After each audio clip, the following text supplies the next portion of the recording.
حضرت امیر المؤمنین ایدہ اللہ تعالی فرماتے ہیں، شیطان کیونکہ تکبر دکھانے کے بعد سے ابتدا سے ہی یہ فیصلہ کر چکا تھا کہ میں اپنی ایڑی چوٹی کا زور لگاؤں گا اور عباد الرحمن نہیں بننے دوں گا، اور مختلف طریقوں سے اس طرح انسان کو اپنے جال میں پھنساؤں گا کہ اس سے نیکیاں سرزد اگر ہو بھی جائیں تو وہ اپنی طبیعت کے مطابق ان پر گھمنڈ کرنے لگے، اور یہ نخوت اور یہ گھمنڈ اس کو یعنی انسان کو آہستہ آہستہ تکبر کی طرف لے جائے گا۔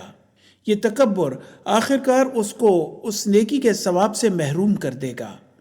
تو کیونکہ شیطان نے پہلے دن سے ہی یہ فیصلہ کر لیا تھا کہ وہ انسان کو راہ راست سے بھٹکائے گا، اور اس نے خود بھی تکبر کی وجہ سے ہی اللہ تعالیٰ کے حکم کا انکار کیا تھا، اس لیے یہی وہ حربہ ہے جو شیطان مختلف حیل و بہانوں سے انسان پر آزماتا ہے، اور سوائے عباد الرحمن کے وہ عموماً اس ذریعے سے، کیونکہ وہ اللہ تعالیٰ کے خاص بندے ہوتے ہیں، عبادت گزار ہوتے ہیں، بچتے رہتے ہیں۔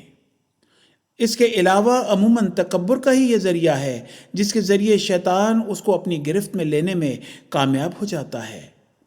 تو یہ ایک ایسی چیز ہے جس کو معمولی نہیں سمجھنا چاہیے کہ یہ ہم نے بیعت کرتے ہوئے یہ شرط تسلیم کر لی کہ تکبر نہیں کریں گے، نخوت نہیں کریں گے، بکلی چھوڑ دیں گے۔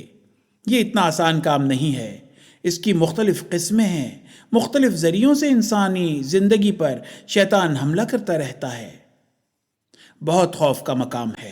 اصل میں تو اللہ تعالیٰ کا فضل ہی ہو تو انسان بچ سکتا ہے، لیکن حضرت مسیح موعود علیہ السلام نے اللہ تعالیٰ کے فضلوں کو حاصل کرنے کے لیے بھی اس 7ویں شرط میں ایک راستہ رکھ دیا۔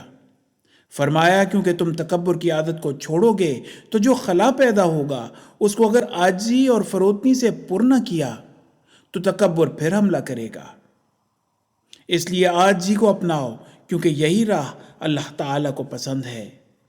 آپ نے خود بھی اس عاجزی کو اس انتہا تک پہنچا دیا جس کی کوئی مثال نہیں۔ تبھی تو اللہ تعالیٰ نے خوش ہو کر آپ کو الہاماً فرمایا کہ تیری عاجزانہ راہیں اس کو پسند آئیں۔